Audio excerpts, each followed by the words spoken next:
চলে যাব। গত কয়েকদিন আগে এদেশের আপকামিং একজন ইয়াং স্কলার হুট করে চলে গেলেন। নাম শুনছেন? কি নাম? হ্যাঁ, শাহাদাত ফয়সাল। আমাদের বয়সী বা আমাদের চেয়ে ছোট, আপকামিং মধ্যম পন্থার একজন আলেম ছিল, চলে গেল। অনেক আশা ভরসা ছিল অনেকের তার উপর যে সে ইজ অ্যান আপকামিং স্কলার, সে মধ্যমপন্থী। ডক্টর আব্দুল্লাহ জাহাঙ্গীর স্যারের নাম শুনেছেন? ভাল লাগে না কথাগুলো শুনলে? হৃদয়টা ঠান্ডা হয়ে যায়। কারো পক্ষপাতিত্বে যায় না, যেটা হক, যেটা সমাজের জন্য কল্যাণকর সেটার কথা বলে। এই মাঝামাঝি থাকতে পারাটা সবচেয়ে কঠিন, ঠিক কিনা? আল্লাহ বলেছেন ওয়াকাযালিকা জাআলনাকুম উম্মাতান ওয়াসাতান লিতাকুনু শুহাদা আলান নাস। তোমাদেরকে হতে হবে উম্মাতান ওয়াসাতান, মধ্যমপন্থী উম্মাত, মাঝামাঝি থাকতে হবে। কিন্তু আমরা এদেশে মার্জিনালাইজ করে ফেলি, বুঝতে পেরেছেন? এক প্রান্তে চলে যায়। যারা চরমনায়ের মুরিদ অন্যদেরকে আর দেখা যাবে না, যারা সরসিনার মুরিদ এরাই সব, অন্যদিকে যাওয়া যাবে না। যারা জামাত ইসলাম অন্যদিকে আর যাওয়া যাবে না। যারা হেফাজতে ইসলাম অন্য কারোর মধ্যে আর হক নাই। যারা আহলে হাদিস এরা তো সব নিয়েই গেছে, সব হক সুন্নাহ এদের কাছে, কারো মুখের কোনো কথা এদের কাছে কোনো দাম নাই। আপনি যত হকের কথা বলেন এদের দলই নাকি ঢুকতে হবে। তো আমার এই দেশে সুন্নি ভাইরা গালি দেয় আহলে হাদিস বলে, আবার আহলে হাদিসরা আমার গালি দেয় সুন্নি বলে, বুঝতে পেরেছেন? মাঝামাঝি থাকাটা এই বাংলাদেশে খুব কঠিন, কিন্তু আপনাকে মাঝামাঝি থাকতে হবে। আপনাকে ওয়াসাতিয়ার পদ্ধতিতে আসতে হবে, উম্মাতান ওয়াসাতা, মাঝামাঝি। মাঝামাঝি ডানেও না বায়েও না, সিরাতুল মুস্তাকিমে ডান বাম নাই, এটা সোজা। এই রাস্তা একবার যদি উঠে যান এই রাস্তা শেষ হয়ে যাবে জান্নাতুল ফেরদাউসের ভিতরে। চিল্লায় বলেন ঠিক কিনা? এজন্য আমরা যেন মিডল পাথ ধরি, আমরা যেন কট্টর না হই, আমরা যেন মাঝামাঝি হই। আপনি তাবলিগ করতে পারেন, করেন, খুব ভালো। তাবলিগের ভাইদের একটা ভালো গুণ হচ্ছে নিজের খেয়ে নিজের পরে ইসলামের দাওয়াত দেয়, ঠিক কিনা? নিজের টাকা ভেঙে দাওয়াত দিচ্ছে, তো তাদের কারণে অনেকে কালিমা শিখছে, অনেকে নামাজ শিখছে, তাদেরও কন্ট্রিবিউশন আছে না নাই? তো যারা তাবলিগ করেন আপনি মনে করবেন না যে সব হক সব সত্য, শুধু আপনি হকের ডিলার এটা মনে করবেন না। সব সত্য হক এটা আপনার বাবার দাদার সম্পত্তি এটা মনে করবেন না। সব দলের মধ্যে হক থাকতে পারে, বরং সব দলের ভালো ভালো জিনিসগুলো নিয়ে নিজেকে সাজানো দরকার। কথা বলেন? জামাত ইসলামের মতো, হেফাজতে ইসলামের মতো আন্দোলনের স্পিরিট থাকতে হবে। চিল্লা এখন ঠিক কিনা? আমার সুন্নি ভাইদের মতো নবীর প্রেম অন্তরে থাকতে হবে। চিল্লা এখন ঠিক কিনা? তাবলিগের ভাইদের মতো হৃদয়ে ইখলাস থাকতে হবে। এই সবগুলোর সমন্বয় হচ্ছে ইসলাম, সবগুলোর সমন্বয় ইসলাম। যেন কখনো মনে করবেন না যে আমি একদল করি তার মানে অন্য সব দল মনে হয় বাতিল, ওগুলো মনে হয় মুসলমান না, ওগুলো আমার চোখেই ধরে না। এটা ঠিক না, এটা ইহুদিদের স্বভাব। ইহুদিরা শুধুমাত্র হকের ডিলার মনে করতো নিজেদেরকে, ইহুদি ছাড়া বাকি কাউরে ওরা চোখে দেখতে পারতো না। এজন্য আমরা কি কট্টরপন্থী হব না মধ্যমপন্থী? চিল্লায় বলেন কট্টরপন্থী না মধ্যমপন্থী? আল্লাহ আমারে যতদিন বাঁচিয়ে রাখা আমি এই মধ্যম পন্থার কথা বলেই যাব, up to my death. It's my mission, it's my vision. এটাই আমার লক্ষ্য, যে মধ্যম পন্থার ইসলামকে প্রমোট করা, যেটা বিশ্বনবীর ইসলাম, যেটা মদিনার ইসলাম, যেটার মধ্যে বাড়াবাড়ি নাই, ছাড়াছাড়ি নাই, ঠিক কিনা? আল্লাহ তুমি আমাদেরকে বুঝার তৌফিক দান করো। সূরার নাম হচ্ছে সূরাতুত তাকাসুর। চিল্লায় বলেন কি নাম? এই সূরার সেন্ট্রাল সাবজেক্ট ম্যাটার হচ্ছে we have to go back to our Lord. আমাদেরকে ফিরে যেতে হবে আমাদের রবের কাছে। আমরা কেউ আজীবন থাকতে আসি নাই। থাকতে পারবো আজীবন? দাদা চলে গেল, বাবা চলে গেল, মা চলে গেল, মামা চলে গেল, খালু চলে গেল, এরপর আমাদের টনক নড়ে না, তাই না? পাগল পড়া হয়ে আছে এই পৃথিবীর জন্য। মরতে যে হবে এটা ভাববার সময়টুকু আমাদের নেই। আমরা ব্যস্ত আমাদের ক্যারিয়ার নিয়ে, আমাদের লাইফ নিয়ে, আমাদের সমাজ নিয়ে, আমাদের ফ্যামিলি নিয়ে, আমাদের সন্তান আর সম্পদ নিয়ে আমরা super busy. We are leading a very super busy life. We don't have even a single time to think about death. মৃত্যু নিয়ে ভাবার একটা মুহূর্ত আমাদের নাই। কিন্তু পৃথিবীর সবচেয়ে সুনিশ্চিত বিষয় হচ্ছে মৃত্যু, ঠিক কিনা? The most certain thing in our life is death. আমাদের জীবনের সবচাইতে সুনিশ্চিত বিষয় হচ্ছে মরণ, মরবই আমরা। And the most uncertain thing in our life is the time of death. আর আমাদের জীবনের সবচেয়ে অনিশ্চিত বিষয় হচ্ছে মৃত্যুর সময়। আমরা জানি না। মরবো যে এটা জানি, জানেন না? কিন্তু কখন মরবো এটা জানি? এই সূরাটা আপনারে এই জিনিসটা জানান দিতে এসেছে যে দুনিয়ার সম্পদ, লোভ, লালসা এগুলো নিয়ে পড়ে থেকো না। এই যে আমাদের ফ্যামিলি, আমাদের বাচ্চা কাচ্চা, আমাদের এত টাকা পয়সার হিসেব, মাস শেষে বাড়ি ভাড়া, গ্যাসের বিল, এইটা সেইটা, আপনি কি মনে করছেন যে আপনি চলে গেলে এগুলো থেমে থাকবে? কিছুই থেমে থাকবে না, সব চলবে আগের মতো, থাকবেন না আপনি। এজন্য শাহাদাত ফয়সাল ওনার ফেসবুকে সর্বশেষে লিখে গিয়েছিল, আমি হীন দুনিয়া, মানে এমন দুনিয়া যেটাতে আমি নাই, সব চলে, সকাল গড়িয়ে বিকেল হয়, শীত শেষে গ্রীষ্ম আসে, দিন শেষে রাত নামে, সব চলে, নাই শুধু আমি। চিল্লায় বলেন ঠিক কিনা? তো এজন্য এগুলি একটু ভাবেন। অনেক ব্যস্ত আমরা, এই দুনিয়ার পুরো জীবনটা এটা হচ্ছে লালসাময় একটা জীবন, লোভ, মরিচিকা, মায়াজাল। এই মায়াজালে আমরা আটকে আছি, ফলে মৃত্যুর কথা আমরা ভুলে গিয়েছি, পাগলের মতো ছুটছি। আরো টাকা লাগবে, আরো খ্যাতি লাগবে, আরো যশ লাগবে, আরো দাপট লাগবে আমার। এত টাকা দিয়ে কি হবে?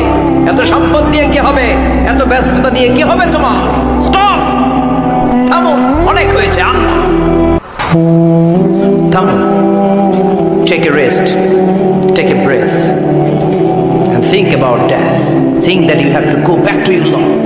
একটু বসেন না, একটু ভাবেন যে আমাকে চলে যেতে হবে, চলে যেতে হবে। এই কোলাহল, এই ব্যস্ততা, এগুলো থাকবে, থাকবো না আমি। সাইয়েদনা ওমর ফারুক বলেছেন, মুতু ক্বাবলা আন তামুতু, মরার আগে একবার মরো। হাসিবু ক্বাবলা আন তুহাসাবু আলাইকুম, তোমার হিসাব নেওয়ার আগে তুমি একবার নিজের হিসাবটা করো না। কাগজ বের করে একটু লিখো না, কি কি ভালো কাজ করছিলা, যেগুলো দিয়ে নাজাতের ওসিলা হতে পারে, 1 2 3, আর কি কি আকাম কুকাম করছো দেখো না, লিখে দেখো তোমার অবস্থাটা কি। মরার আগে একবার মরো।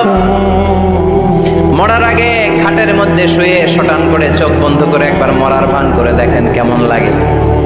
চোখটা বন্ধ করেন আর ভাবেন আপনি নাই, কি কি হতে পারে ভাবেন। আপনার ছেলেমেয়েরা কান্না জুড়ে দিবে, আপনার প্রাণের স্ত্রী বিলাপ শুরু করে দিবে, বন্ধু বান্ধবের চিৎকার আর মাতম, স্থানীয় এলাকার মসজিদে ঘোষণা, অমুক এলাকার নিবাসী অমুক ভাই, অমুকের ছেলে অমুক দুনিয়ায় নাই। সব আত্মীয়রা চলে আসবে, ফেসবুকে স্ট্যাটাস দেয়া হবে, সবাই সবাইকে জানাবে বিকাল 4টায় অমুক হাই স্কুল ময়দানে আপনার জানাজা। ছুটে আসবে, সবাই ছুটে আসবে আপনাকে শেষ বিদায় দিতে, গুড বাই জানানোর জন্য, আল ওয়াদা, বিদায় জানাতে আসবে সবাই।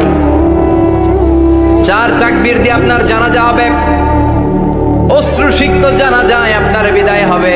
কাঠের খাটিয়ার মধ্যে করে কাঁধে তুলে আপনার কবরে নেওয়া হবে, আগে থেকে খুঁড়ে রাখা কবরটার মধ্যে আপনারে বিছিয়ে দেয়া হবে, বাঁশের কচি দিয়ে তার উপরে মাটির চাপা দিয়ে সব চলে যাবে।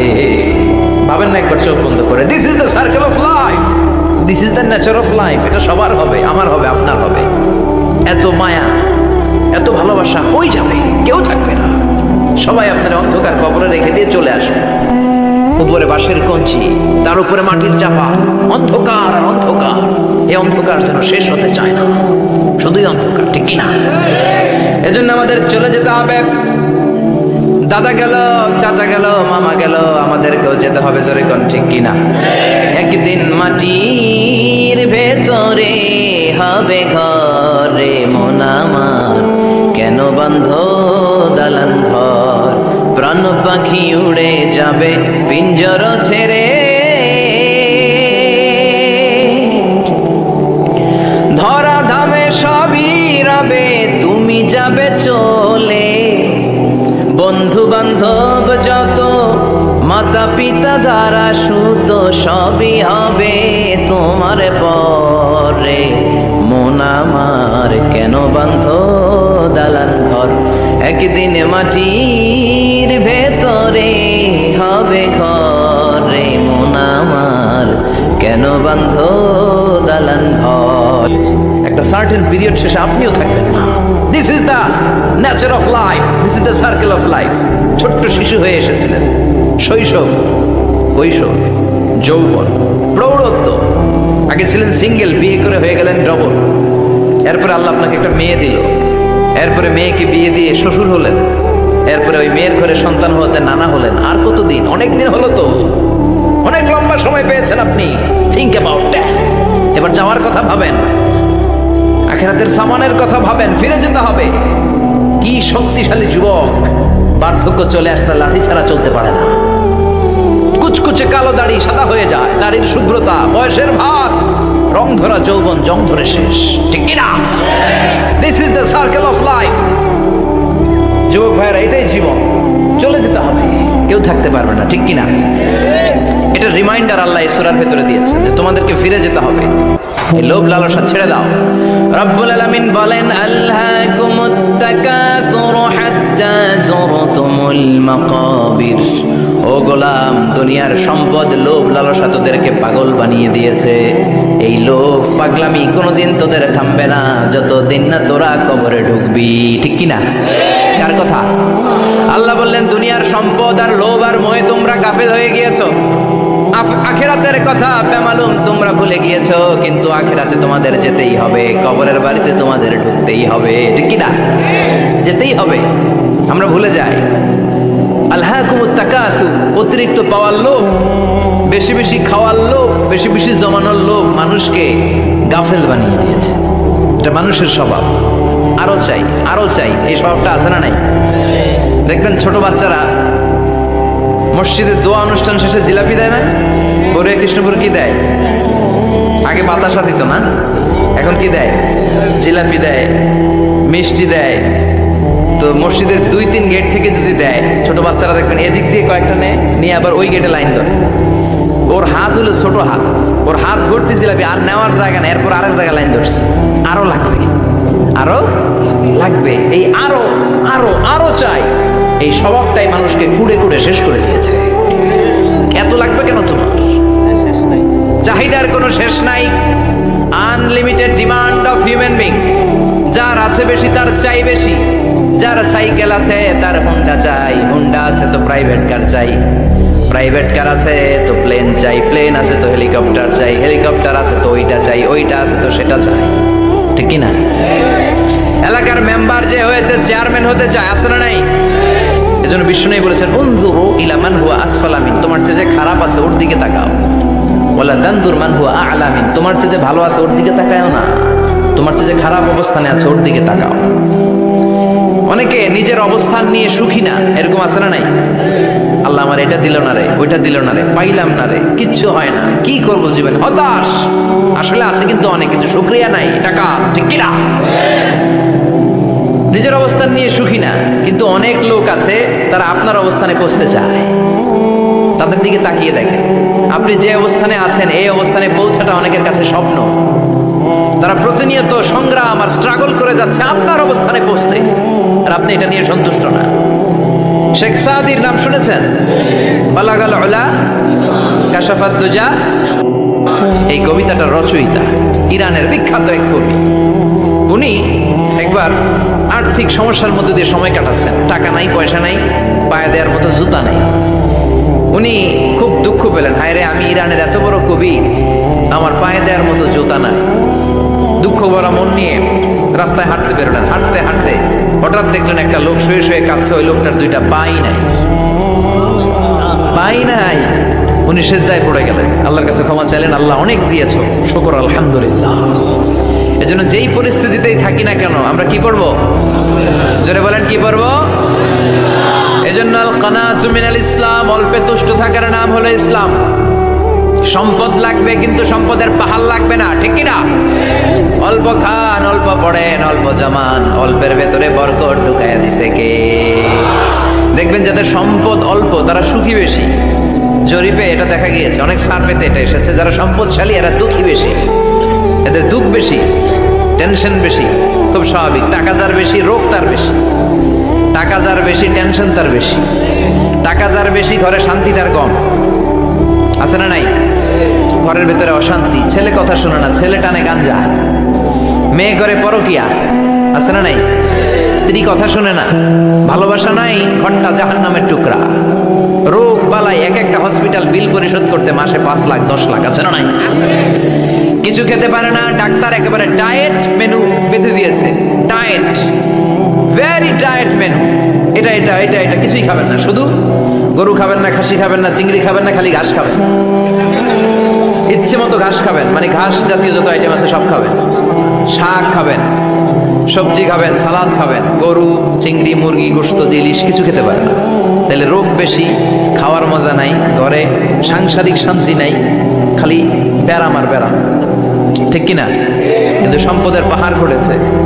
আর অল্প যারা খায়, অল্প পড়ে, রিক্সাওয়ালা, কুলিওয়ালা, অল্প বেতনের চাকরি, কিন্তু হক হালালি মেনে চলে, দেখবেন শান্তি আছে অনেক। হ্যাঁ, বাসা ভাড়া দেয়, ফ্যামিলি চালায়, বাচ্চাদের স্কুল বিল, এরপরও মাস শেষে 1-2 হাজার টাকা হাতে থেকে যায়। আর ওর প্রতি মাসে 10 কোটি টাকা ইনকাম, তারপরও ব্যাংকের ঋণ আছে না নাই? সুখ কারে বলে? কিভাবে আপনি সুখকে ডিফাইন করবেন? সুখ তো টাকায় কিনা যায় না, শান্তি টাকা দিয়ে হয় না, শান্তি দেওয়ার মালিক কে? শান্তি আছে অল্প খেয়ে শুকর করার মধ্যে, শান্তি আছে আলহামদুলিল্লাহর মধ্যে। চিল্লায় বলেন ঠিক কিনা? এজন্য অল্প খাবো, অল্প পড়বো, অল্প জামাবো, অল্পের ভেতরে বরকত দিয়েছে কে? দেখেন ধনী ভাইরা খেতে পারে না, কিন্তু রিক্সাওয়ালার কি সমস্যা হয়? রিক্সাওয়ালারা সব খেতে পারে, কুলিওয়ালা, দিন মজুর, এরা একেবারে স্লিম সুঠাম দেহি, মেদহীন পেট, পেটে কোনো মেদ নাই, ভুড়ি নাই। আর কোটিপতিদের মেদ আছে না নাই? এত বড় বড় পেট, ঠিক কিনা? আমাদেরও পেট আছে, তবে হালাল পেট, এটা হারাম টাকা দিয়ে এই ভুড়ি বানাই নাই আমরা। ছিলতে বলেন ঠিক কিনা? রিক্সাওয়ালা, কুলিওয়ালা নিজেও নামাজ পড়ে, বউও নামাজ পড়ে, বাচ্চাটাও নামাজ পড়ে, রিক্সা চালায় আর জিকির করে লা ইলাহা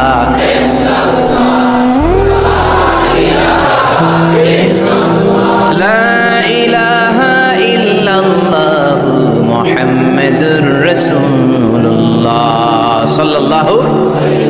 সুখ আর শান্তি, তাদের ঘরে সুখ। ধনী কোটিপতি, ভিআইপি, সিআইপি, এদের রাতে ঘুম নাই, 1 ঘন্টা ঘুমানোর জন্য 4টা ট্যাবলেট খাওয়া লাগে, এরকম আছে না নাই? না নাই। কিন্তু ঘুমের জন্য যে ট্যাবলেট খাওয়া লাগে, রিক্সাওয়ালা এটা জানি না। ওর যেখানে রাইত ওইখানেই, ওর মাথা বিছনায় লাগতে দেরি, ওর ঘুম আসতে দেরি হয়, ওর ঘুমে নাকের ডাকের আওয়াজে ট্রাকের ইঞ্জিনও ফেল। সুবহানাল্লাহ পড়েন। এজন্য অনেক বেশি সম্পদের পাহাড় করা লাগবে, এই চিন্তা যেন আমাদের মাথায় না আসে। চিল্লায় বলেন ঠিক কিনা?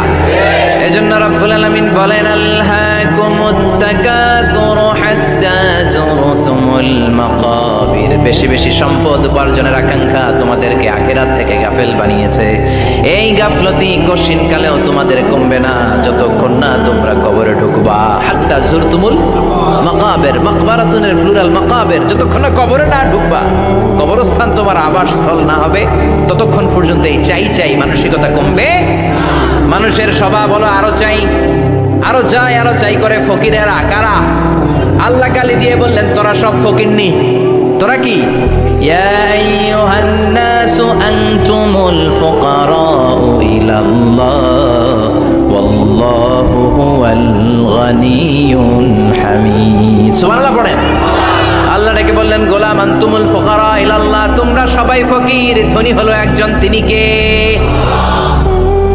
আল্লাহ শুধু ধনী, আর মানুষের স্বভাব হচ্ছে আরো চাই, আরো চাই। ওর 2 তলা বিল্ডিং, আমার 3 তলা লাগবে, ওর 2টা গাড়ি আছে, আমার 3টা লাগবে, আছে না নাই? বিশ্বনবী বললেন কিয়ামতের আগ দিয়ে মানুষের মধ্যে আকাঙ্ক্ষায় প্রতিযোগিতা বেড়ে যাবে, প্রতিযোগিতামূলক টেন্ডেন্সি। কার চেয়ে কে বড় হতে পারে, কার চেয়ে কে বেশি টাকার পাহাড় বানাতে পারে, আছে না নাই? বিশ্বনবী বললেন ওয়ান তারাল হুফাতাল উরাতাল আলাতা রিয়া আশ-শাইয়াতা তাওয়ালুনা ফিল বুনিয়ান। কিয়ামতের আগে এমন কিছু লোক যাদের গায়ে দেওয়ার মতো জামা ছিল না, পায়ে দেওয়ার মতো জুতা ছিল না, পেটে দেওয়ার মতো খাবার ছিল না, সমাজের কেউ তাদেরকে চিনতো না। হঠাৎ করে এই লোকগুলো ধনী হয়ে যাবে। তার মানে আছে যার বেশি চায় তত বেশি। চিৎকার করে বলেন ঠিক কিনা? এজন্য আল্লাহ বললেন আল্লাকুমুত তাকাসুরু হাত্তা যুরতুমুল মাকাবির। দুনিয়ার লোভ তোমাদেরকে আখিরাত থেকে গাফেল বানিয়ে দিয়েছে। দুনিয়ার লোভ লালসার মধ্যে পড়ে আখিরাতকে বেমালুম তোমরা ভুলে গিয়েছো। এই গাফলতি কোনোদিন কমবে না যতদিন না তোমরা কবরে ঢুকো, ঠিক কি না? সম্পদ উপার্জনে ইসলাম বাধা দেয় না, কিন্তু সম্পদ হৃদয়ে স্থান দেয়া যাবে না। সম্পদ উপার্জন করতে হবে, খরচ করে ফেলতে হবে। বেশি সম্পদশালী হতে হলে আল্লাহ সন্তুষ্টির জন্য যাকাত দিতে হবে। কে দিতে হবে? দে যাকাত, দে যাকাত, তোর দিল খুলবে পরে, আগে খোলো খাত। দে যাকাত, দে যাকাত, তোরা দে রে যাকাত, ঠিক কি না? দিল পরে খুলবে, আগে হাত খোলেন। হাত খুললে দেখবেন দিলটারে খুলে দিয়েছে কে? সাইয়েদনা মুসা আলাইহিস সালামের জামানায় ওনার চাচাতো ভাই ছিল মিশরের সবচাইতে বড় ধনী, যাকাত দেয় নাই। তার কি করুণ পরিণতি হয়েছে কোরআনে আছে না নাই? এত সম্পদ ছিল, তার সম্পদগুলো সে সিন্ধুকে আটকে রাখত। আর এই সিন্ধুকের চাবিগুলো আলগানোর জন্য, কাঁধে নেওয়ার জন্য 10 জন লোক লাগতো। সিন্ধুক কাঁধে নেওয়ার জন্য, সিন্ধুকের চাবির গোছা কাঁধে নেওয়ার জন্য কয়জন? তাহলে কি পরিমাণ সম্পদ ছিল? সাইয়েদনা মুসা বললেন, সম্পদের মালিক তুই হস নাই, আল্লাহ বানাইছে। কারণ বলে ইন্নামা উতিতুহু আলা ইলমিন ইনদি, আল্লাহ আমারে সম্পদ দেয় নাই, আমি আমার মেধা খাটিয়ে সম্পদ বানিয়েছি। যাকাত আমি দিব না। মুসা বললেন, তাহলে আযাবে পড়বি। কারণ কই পারলে আযাব আন, পারলে আযাব আনো। আল্লাহ বললেন ফাখাসাফনা বিহি ওয়া বিদারহিল আরদ, ও মুসা নিরাপদ দূরত্বে চলে যাও, এখনই ভয়ঙ্কর ভূমিকম্প হবে, আযাব দেব। কারণ সহ কারণের সব সম্পদ আমি জমিনের ভেতরে ঢুকায়া দেব। আমি নিজে কারণের বাড়ি দেখে এসেছি। মিশরের রাজধানী কায়রো থেকে প্রায় 150 কিলো দূর একটা জেলা আছে, ফায়ুম জেলা। ওইখানে কারণকে আল্লাহ তার সব সম্পত্তি সব মাটিতে দাবিয়ে দিয়েছে। দাবাতে দাবাতে হাঁটু পর্যন্ত যখন কারণ জমিনে দেবে যায়, ভাবছে উঠে যাবে। কোমর পর্যন্ত যখন মাটির মধ্যে দেবে যায়, ভাবছে উঠতে পারবে। গলা পর্যন্ত যখন দেবে যায়, হাত তুইলা কয় আমি ঈমান আনলাম। ও মুসা, সব সম্পদ তোর আর তোর আল্লাহর লইয়া যা, খালি আমারে বাঁচা, আমারে। সব গাদ্দারদের একই পরিণতি। ফেরাউনরেও যখন আল্লাহ লোহিত সাগরে পানি খাওয়াতে খাওয়াতে পেটটা এত বড়, হাত তুইলা কয় আনা মিনাল মুসলিমিন, আমি মুসলমান, আমি ভালো মানুষ।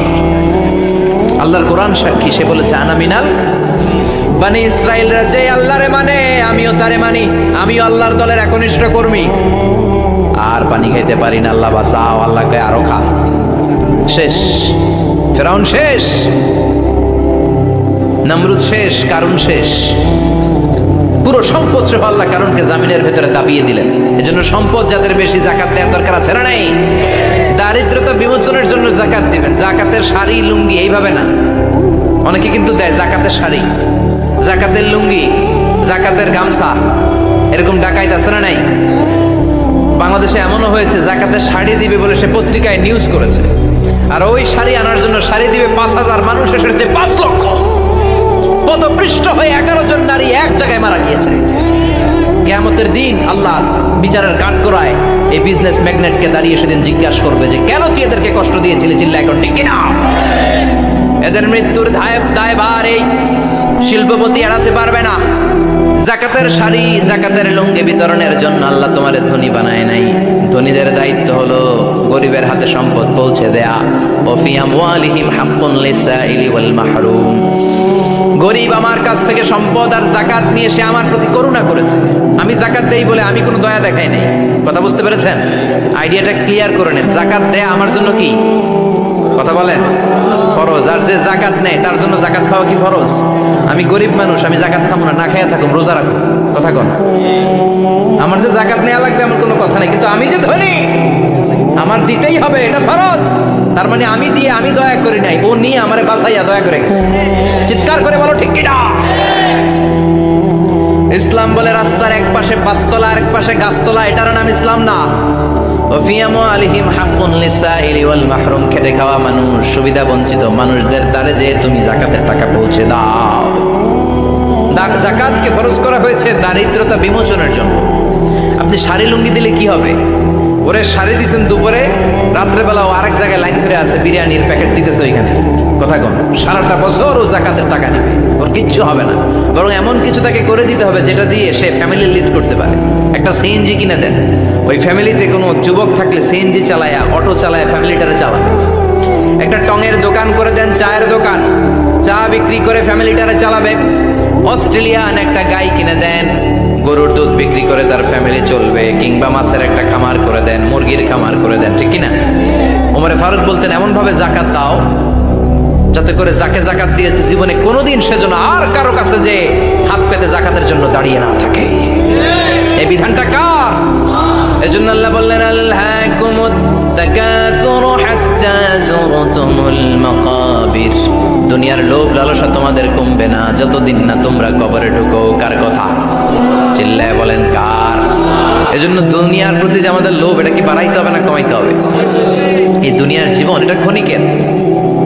আমাল হায়াতুদ দুনিয়া ইল্লা মাতাউল গুরুর, এটা ভোগের সামগ্রী, আজ আছে কাল না, এটা হাতের ময়লা।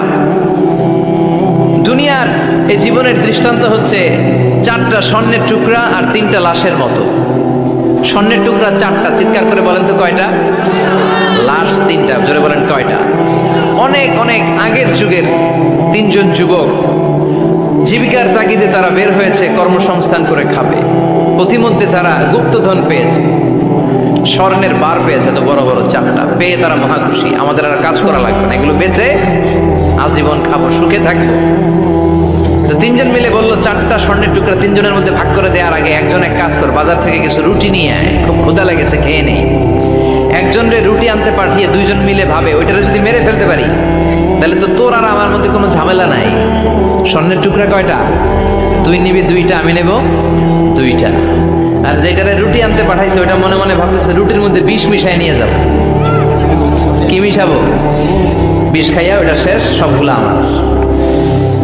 তো বিষ মিশাই নিয়ে আসছে, আর আগের পরিকল্পনা অনুযায়ী এই 2জন মিলে তাকে নৃশংসভাবে হত্যা করেছে।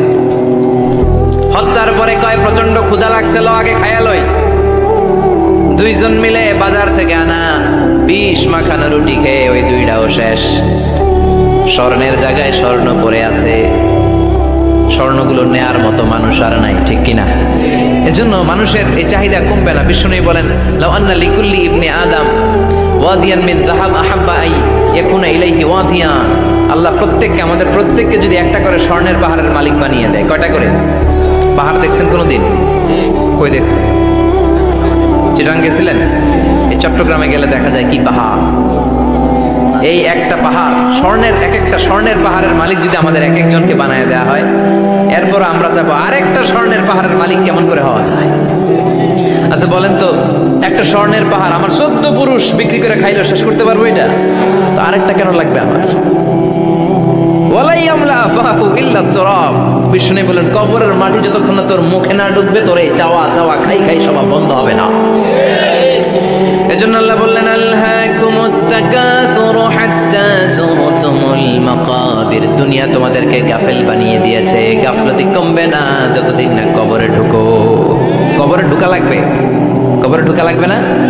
কবরে আমাদেরকে যেতেই হবে, যেখানেই থাকেন। কবরের প্রশ্ন আছে না নাই? অনেকে বলে, হুজুর বিমান হামলায় মারা গিয়েছে, বিমান জ্বলে পুড়ে ছাই হয়ে গিয়েছে, তার কবর কোথায়? তার আত্মাটা যেখানে আছে ওই জায়গায় প্রশ্ন আছে না নাই?